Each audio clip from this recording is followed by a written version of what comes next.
Nasaan po ang mga magulang nila? So, kasama. Nasa kulungan. Si mama sa kasi papa ko.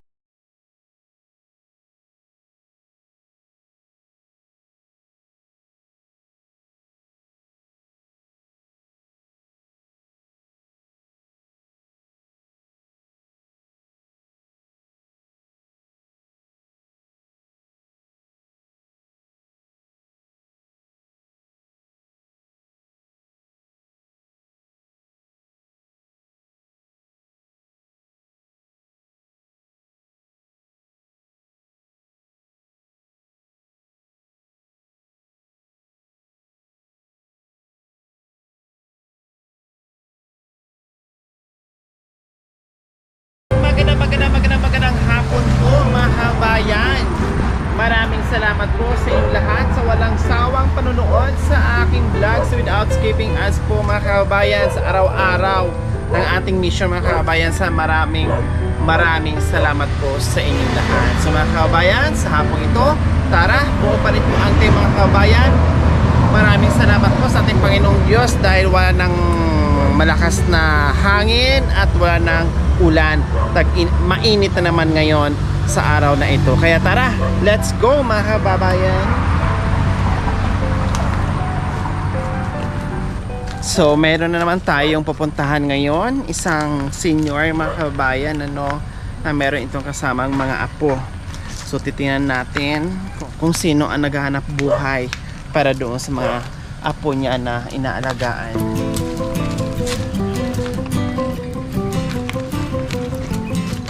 Tao po!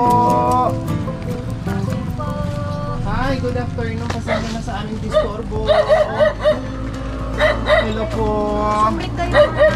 Sige po. Maraming salamat. So, ayan po mga kababayan. Yung ating bisita ngayon, si nanay at saka si tatay. At anong pangalan ni nanay? Delia Awanan. Si nanay Delia Awanan. Awanan na kwarta. Si tatay Chodoro Awanan na si Chodora. Si Chodoro na lang ang natira. Ilang taon na po si tatay Chodoro? 4. Ano tawin mo kanong? 72. Wow, 72. Akala ko 4 years old lang si tatay. Then, ano ang hanap buhay ni tatay Chodoro? Wala, hindi na ako mag-ano sa bukid. Tamang-tama po yung apelyido niyo, Awanan Trabaho. Awanin. Ayan, bakit wala ng trabaho sa bukid tatay? Hindi po na makaya. May sakit po kayo? Or sa katandaan na po? Kan nga Hindi na po makaya. pagkat Ano po yon? hindi Buhat. Buhat Opo, na. tapos bakit hindi na makabuhat ang mabigat? Oo. Hindi na kaya sa katawan ni tatay. makaya ng madam ngin. Kunti-kunti lang. Paano po? Kasi si tatay hindi na makapagtrabaho sa bukid dahil syempre bukod doon sa kanyang edad, may edad na, hindi na kaya yung mabigat. Saan po kayo ngayon kumukuha ng pang-araw-araw yung pangangailangan? Madam, nagtatrabaho na. Nagtatrabaho po kayo. So anong trabaho po yun? Aglabada na. May pinapasukan kayo, naglalabandera, ganon. So ibig sabihin, kayo lang po talaga ngayon ang nagtatrabaho para sa inyong dalawa ni tatay. Ilan po ba ang anak ni nanay? 4 sila. 4. Oy. May kanya-kanyang pamilya na. Tapos, sino ang kasama niyo po dito sa bahay niyo ngayon? 3 bata. 3 bata, 3 apo. Tapos, Agis eskwela dati grade 10 dayay may isa. opo, tapos ang Dayay pangalawa, may kaduwa dayay manong na dayta. opo, Grade 3. opo, tapos yung Daytoy ito. grade O nasaan po ang mga magulang nila? So kasama niyo po dito ngayon sa 2. bahay. Nasa kulungan. Saan napunta? Ano po? Nasa kulungan. Si mama or si papa? Si mama sa kasi papa ko. Bakit? Naiisang-sang damada. Sa Kapangpangan yung asawa da. nasangkot sa isang, Druga. oh my god, nakakaawa mga kababayan. Kaya pala yung mga apo ni iniwan dito sa mga magulang Tapos ang sistema pa, no, dahil yung lolo ay hindi na makapagtrabaho, hindi nakakayanin. Ang tanging nagtatrabaho ay yung lula nila. So, si lolo plus 3 apo, tapos may nag-aaral pa. Hirap nga po sa buhay, no?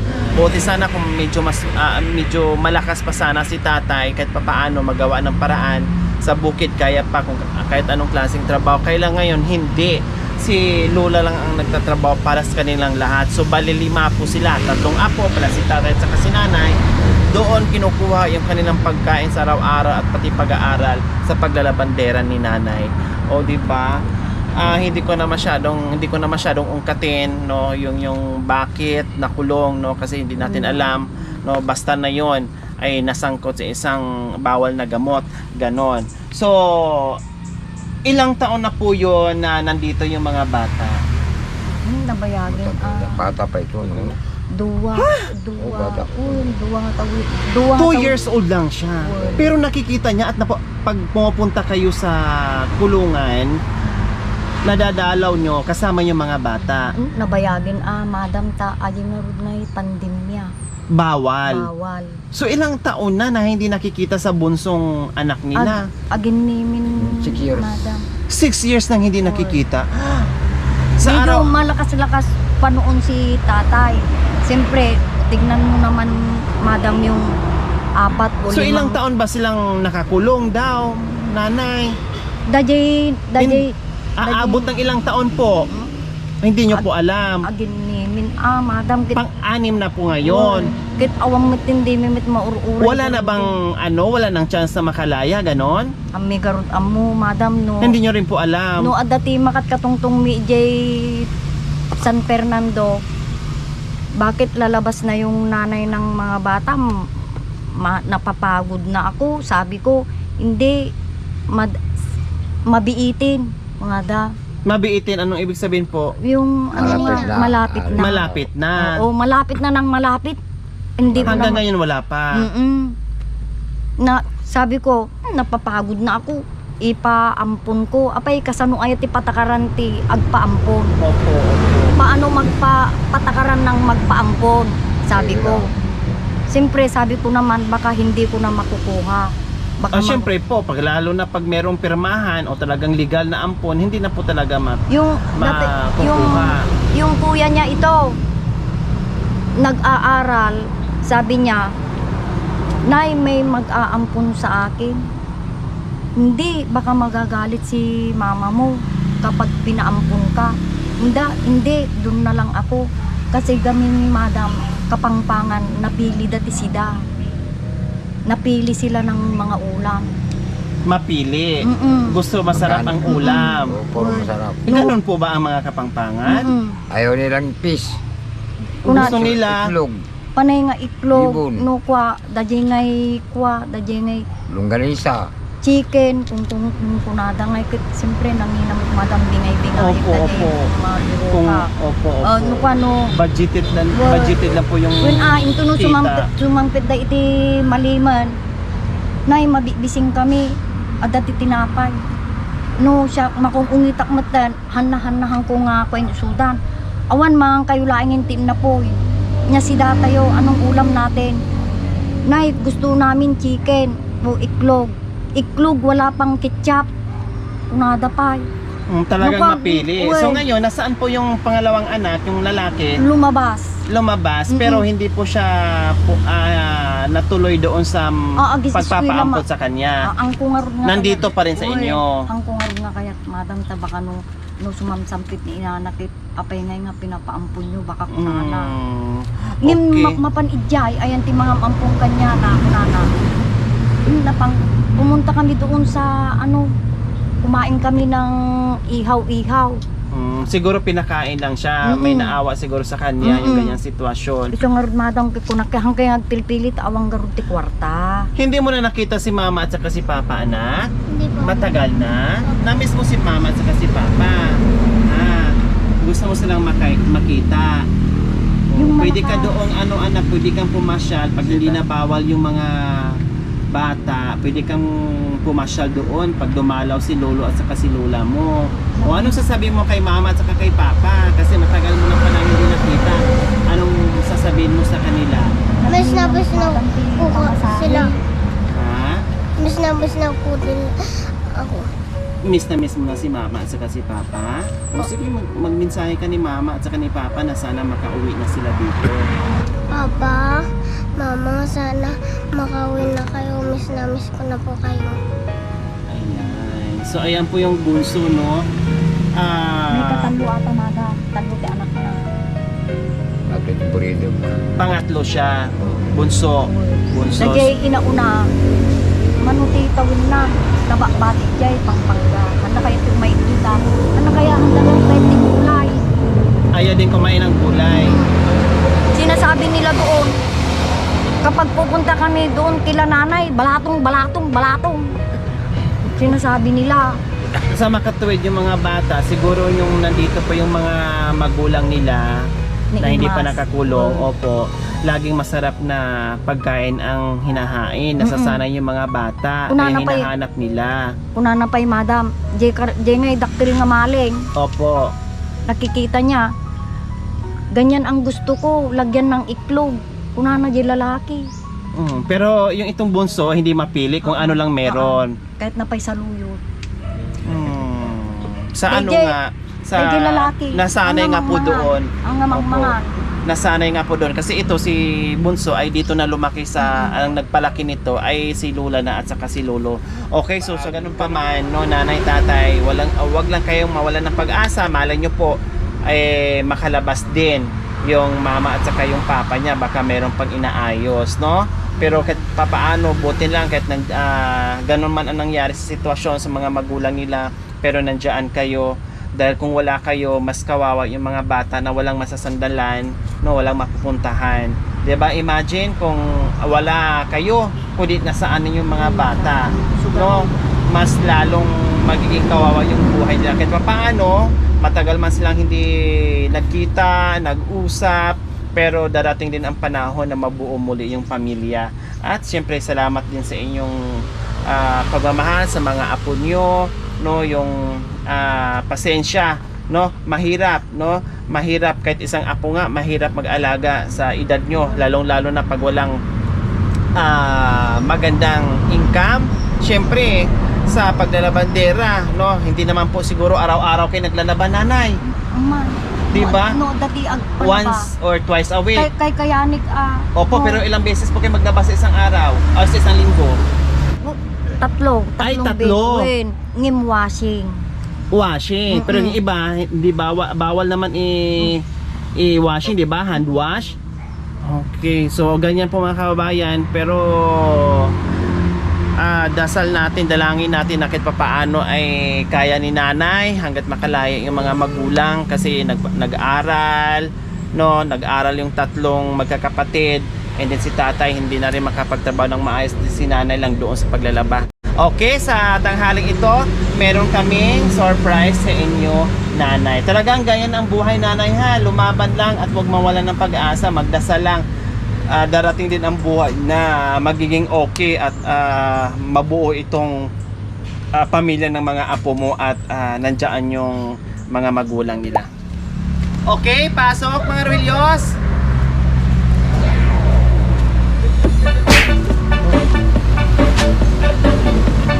Nagawa na para.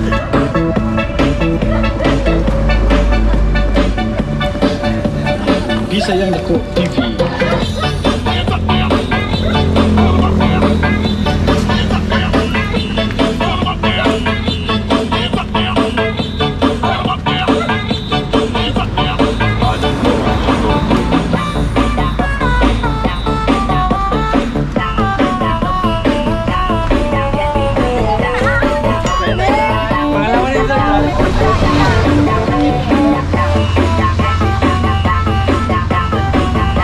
Natawa yung bata sa sayo. Okay, muntik nang madulas na naman si Charles. Okay, ano yung mga dala-dala ng mga Ruilyos natin? So nanay, tatay, meron na pa kayo dito ang isang sakong bigas pang konsumo nyo po tayo. Wow! At ano pa yan, Sarge? Meron pang assorted groceries. Ito po, nasa tatay. Wow, siyempre Makoy. At yung hinahanap ng apo niyo po, nanay. Na gustong-gustong itlog, meron na. O, di ba? Nanay Belia, gaano kahirap yung sitwasyon na nandito yung tatlong mga apo nyo, nawala yung mga magulang sa tagal ng panahon na kayo lang po ang naghahanap buhay. Gaano po kahirap, Nanay Belia? Hindi, madam, hindi ako nagrereklamo kasi wala naman akong pagsasabihan.